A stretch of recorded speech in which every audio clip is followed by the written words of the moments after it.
Projeto aprovado pela Secretaria de Estado da Cultura, Governo do Paraná, com recursos da Lei Paulo Gustavo, Ministério da Cultura, Governo Federal. Açougue de Pequenos Prazeres é uma experiência ficcional dramatúrgica de um submundo cotidiano onde qualquer desejo pode ser realizado, basta se pagar a quantia certa.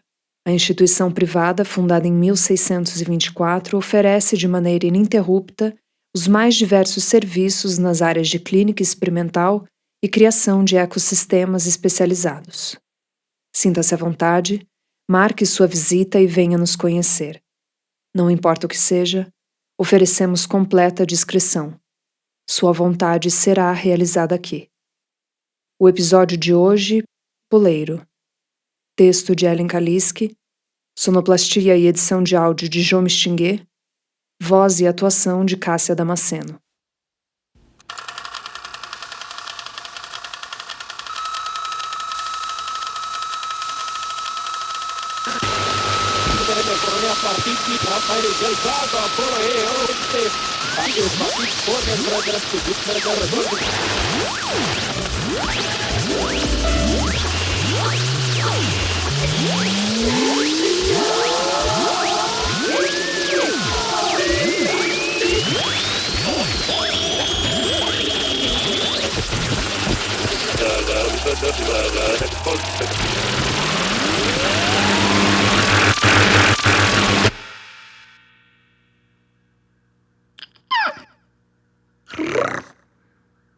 Boa noite a você que está conosco mais uma vez para a nossa programação diária.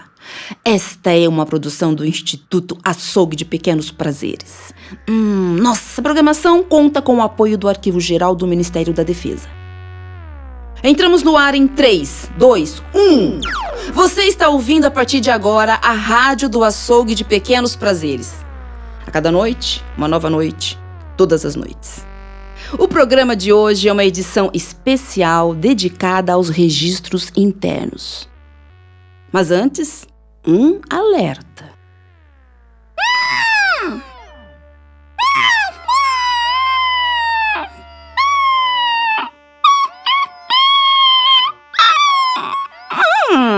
A revoada de pássaros do piso superior se alastrou por toda a contingência do andar.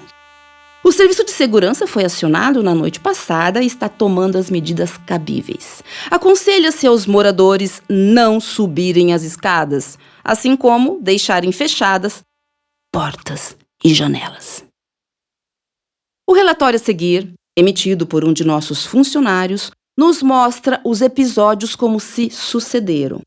Talvez as fontes de informação sejam um tanto duvidosas, mas para entender o acontecido, basta com que se tenha um pouco de crença. Era noite. Parecia estar sempre noite. E o vento uivava lamentoso no topo da torre. O tédio já tinha consumido seu corpo e sua mente. Chovia incessantemente, já fazia 12 dias. E a correspondência ainda não tinha chego.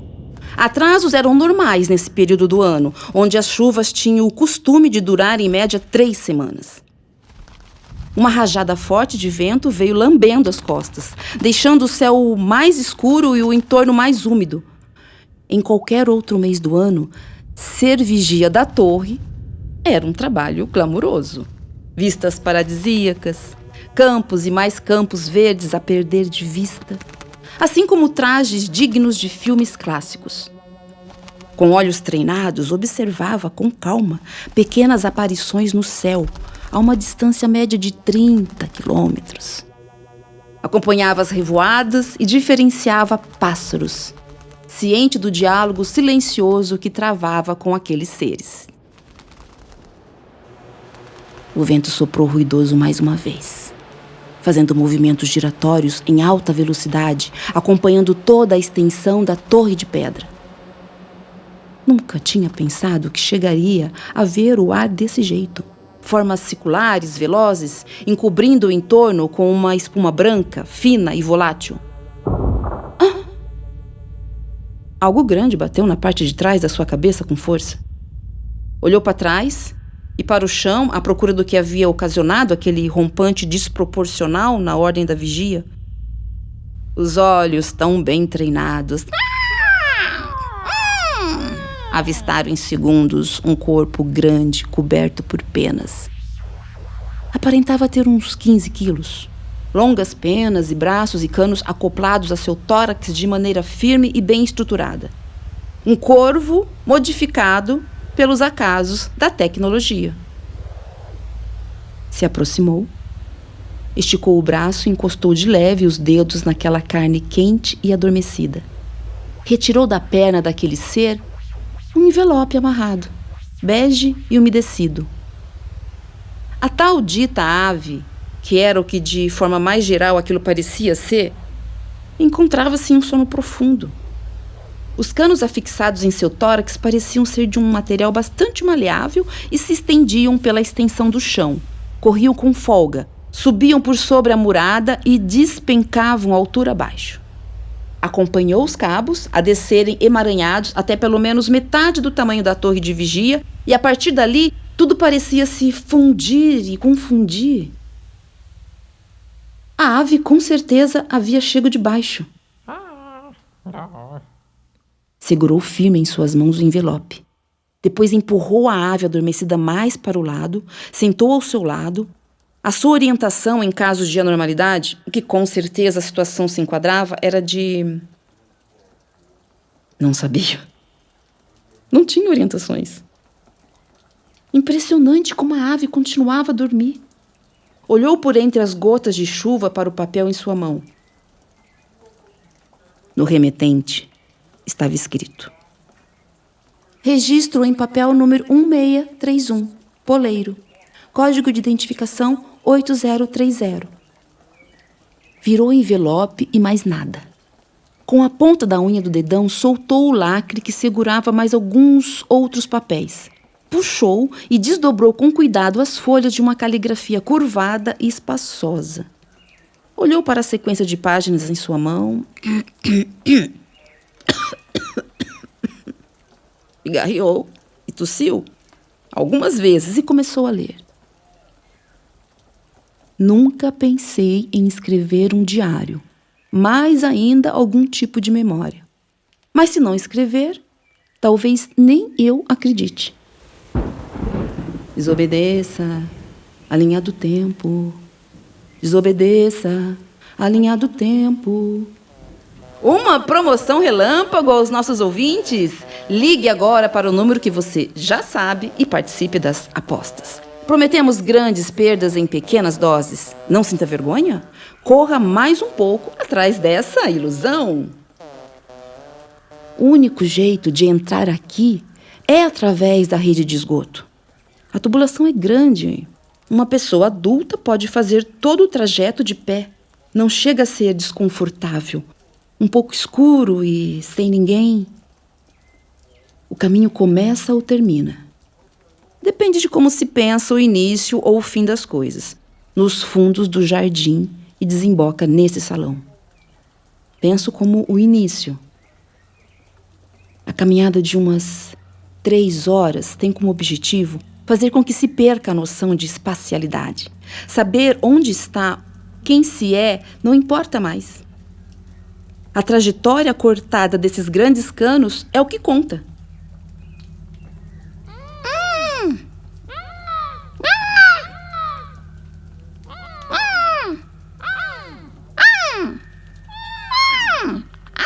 Água gelada vinha, vindo até os joelhos, os braços abertos em cruz, tentando tatear o caminho, caminhar para alguma direção, movimentar mais um pouco as pernas, os braços, os dedos, esticar toda a carne e todo o nervo. Chegou a hora, nesses 180 minutos de caminhada, que tudo era tanto que era possível sentir a língua adormecer e o corpo se desintegrar, liquefazer naquela água. Matéria orgânica sendo arrastada pouco a pouco, passo a passo. Aviso aos ouvintes: se os sintomas persistirem, mesmo após o procedimento, permaneça em seu lugar. Não fale nada. É aqui. Os olhos não deram conta de ver o tamanho do salão, e o pescoço não foi suficiente.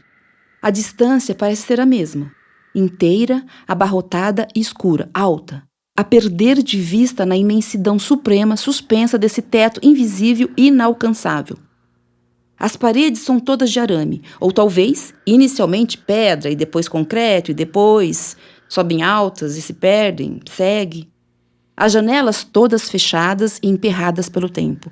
Entrecortam as paredes em direção ao céu, em um acúmulo de suor e limo. Transformaram-se em vitrais, relicários biológicos deste tempo, telas recobertas de informações desconexas.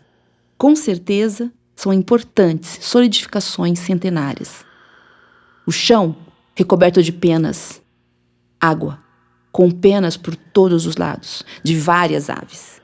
Tantas aves. Um teto com aves de rapina, todas penduradas por seus tubos particulares, ligadas a máquinas seculares, canônicas, vitais, subterrâneas.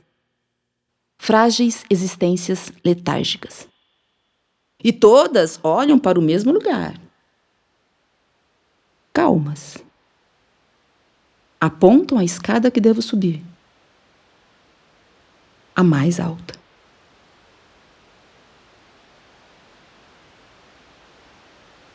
E subo.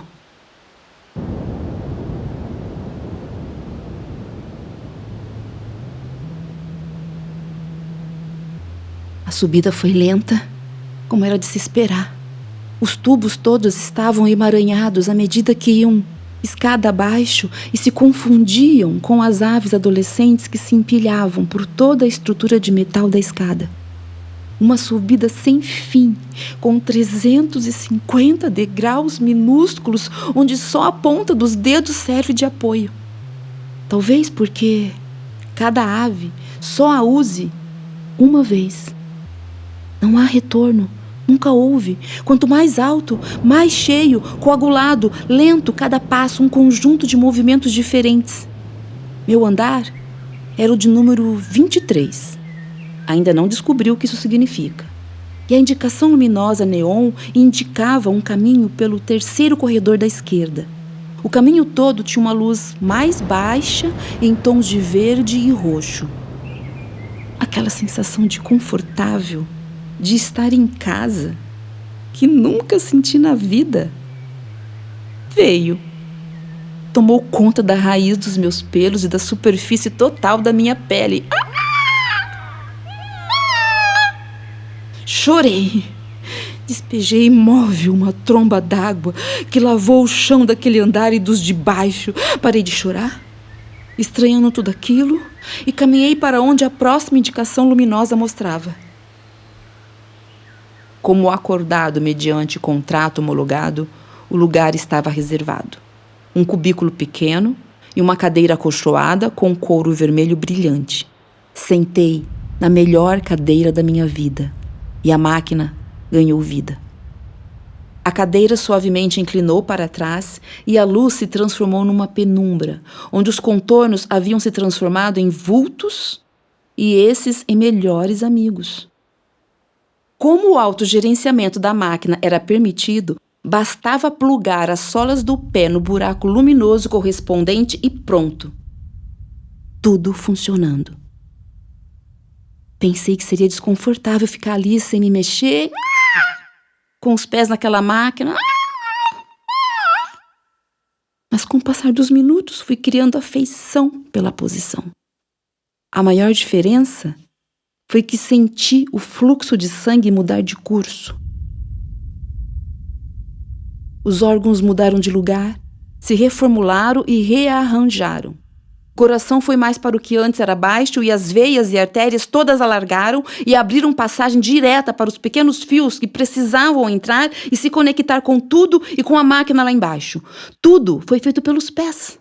É surpreendente. Não tinha me passado pela cabeça que as mudanças vêm pelos pés, abrindo caminho por entre as solas. Depois de tudo, é que os tubos começam a chegar. Aos espectadores, recomenda-se o uso intenso de dessensibilizadores. Eu era o primeiro teste dessa nova geração, que contava com alterações significativas na sua constituição e programação cirúrgica. Era um novo modelo de entrada que estava sendo adotado. A partir de agora, neste exato instante em que escrevo, qualquer pessoa que entrasse ali seria isso. Essa modificação. Bom, os tubos oferecem uma ligação superficial, daquelas frágeis e bem abaixo da epiderme. Então os órgãos, que no caso são 3, precisam estar bem rentes ao epitélio, bem justos no limite do quase saindo e do quase rasgando. A incisão precisa ser rápida, precisa e eficiente. Não sinto, ou menos não senti, ou então não sei identificar mais o que é dor. Mas tudo deu certo. Estava ali, já me sentia parte daquele grupo de aves. Criaturas cirúrgicas ao contrário, envergadas pelos tamanhos das penas e das escolhas. A ave anciã conectada. Havia conseguido estar ali.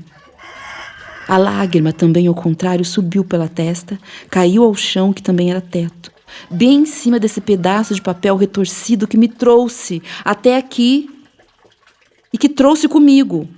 Panfleto, versão 3 em 1. Alimentação, respiração e comunicação. Adquira já. Mais eficácia com menos dor. Explico. Sem se mexer e somente com o auxílio de fístulas corporais, buracos mesmo, rombos internos, é possível realizar essas funções.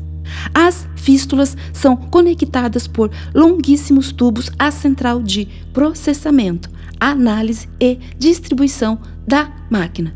São rombos no corpo para ligar a parte de fora com a parte de dentro e colocar e tirar coisas de um jeito mais rápido e eficiente. Pode ser qualquer coisa, a preferência é sua. Os buracos são permanentes e abrigam uma quantidade considerável de comida ou ar. Sim, também é possível respirar diretamente por meio da sua fístula particular e encher seu pulmão recém-trocado com fuligem fresca e ainda incandescente. Além da comida e do ar, formas de comunicação também são possíveis por meio de sua fístula. Essa, aparentemente, tem seu teor de funcionamento diferenciado devido ao uso de tecnologias mais avançadas. O buraco, para essa função em específico, é mais enraizado, pois necessita de um complexo sistema de irrigação de sensores acoplados às paredes internas das mucosas de maneira a captar o sinal da mensagem a qualquer mínima transmissão sináptica e energética, o que, infelizmente, resulta em um processo de comunicação extremamente doloroso. Cada mínimo esforço é captado no exato milionésimo de segundo em que foi emitido. O trabalho se torna, então, não emitir informação alguma. Respiro pela primeira vez nesse novo formato. O pulmão enche diretamente pelo peito. Uma leve luz alaranjada, bem onde a pele encontra a entrada do tubo, acende a cada inspiração. Outras lágrimas contrárias surgem e inundam o rosto, ao mesmo tempo em que o ar sai marcado de violeta. E esses tubos, aqueles tubos de todas aquelas aves, não são quaisquer tubos e também não estão colocados em qualquer lugar de qualquer jeito. Existe uma história de desejo por todos aqueles tipos de ligações. Algo mais brilhante que a simples vontade de conexão. Mais profundo, muito mais. Cada ser, imobilizado pela sua vontade e dinheiro, conectava-se escada abaixo aos mais diversos trajetos subterrâneos. São 3 tubos, todos fincados e acoplados em cada um que escolheu subir, de maneira a conectar todos em uma grande máquina de suprimentos, de trocas e criação de fístulas. Ter somente uma fístula para 3 tubos implicava na compra de um pacote mais barato. 3% tinham comprado 2, o que agilizava em muito o processo de troca e somente 2 pessoas tinham as 3. Esses não perdiam tempo com coisa alguma. Mas eram todos modelos antigos. Tais pacotes não estavam mais sendo vendidos no panfleto e os formulários antigos estavam sendo liquidados pouco a pouco. Isso porque quanto menor a quantidade de fístulas, maior a quantidade de trocas de tubos. O processo demorava, em média, 7 minutos por vez. Ou seja, a cada nova vontade, lembre-se do 3 em 1. Alimentação, respiração, comunicação. Agora repitam comigo novamente. Alimentação, respiração, comunicação. 7 minutos eram necessários para desacoplar o tubo do sistema da máquina e da fístula onde estava inserido para então outro tubo ser conectado e o processo ser novamente refeito. Aquela multidão, em sua totalidade, eram os últimos da sua espécie, os últimos exemplares de um pacote de crediário já extinto, os remanescentes das trocas de fístulas. Interrompemos brevemente a transmissão para uma solicitação de emergência. Coloquem seus móveis atrás das portas. Eles estão vindo. A nova geração começava a chegar. Eu tinha chego. O primeiro exemplar dessa nova espécie, dessa nova tecnologia em teste, estava ali, só. Não que isso fosse algo diferente do habitual.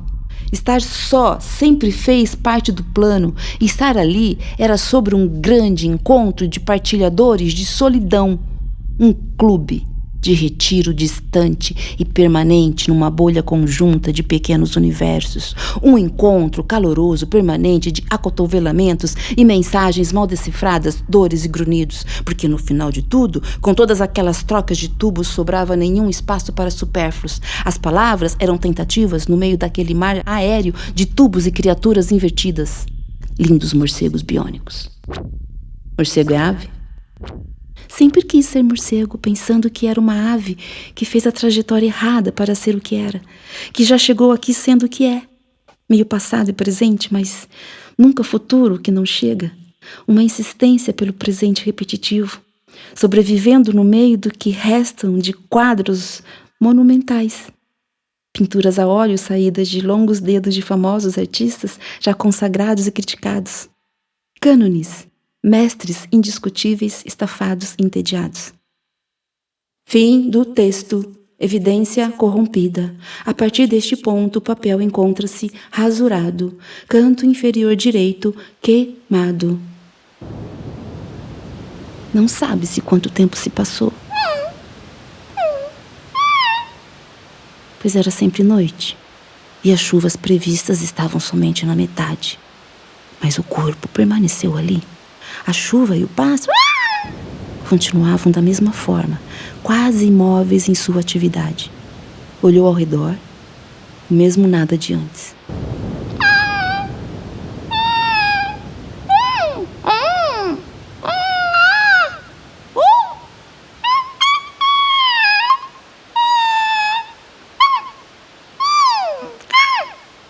Os tubos ainda estavam todos conectados ao seu tronco, oferecendo algum tipo de conforto à criatura dotada de penas. O melhor a se fazer seria devolver aquele ser para o lugar do qual veio. Encostou levemente nas asas, braços, e sentiu nos dedos uma textura híbrida de pele e pena do corpo, quente e desacordado. Puxou a ave para mais perto de si, Aprumou as coxas e o tronco e com um movimento suave encaixou aquele ser em seus ombros, de modo que nenhum cano ficasse pressionado ou em uma posição estranha. Se aproximou da beirada da torre, passou uma perna, depois a outra. Encaixou a ponta dos sapatos na reentrância da pedra e começou a descida até não se sabe quando. Passaram-se algumas horas até que, ao fundo, foi possível ver um grande e imenso teto de vidro, inteiro entrelaçado e agitado pelo barulho de asas e os sons ocos de... talvez corpos batendo contra o vidro? Se aproximou mais e colocou os pés suavemente no teto de vidro, testando se a estrutura ia dar conta de permanecer inteira. Foi gradativamente colocando mais e mais peso até que estava definitivamente em pé e estável. Pôde então se abaixar e tirar a ave de seu ombro, que ainda permanecia profundamente adormecida. Não soube mais o que fazer. Agradeceu àquele ser pela jornada, se virou e começou a subir para o topo da torre. A chuva, o vento, os passos para cima, a chuva, o vento, os passos para cima, a chuva, o vento, os passos para cima. Olhou ainda de perto para o teto de vidro, mas o pássaro não se encontrava mais lá.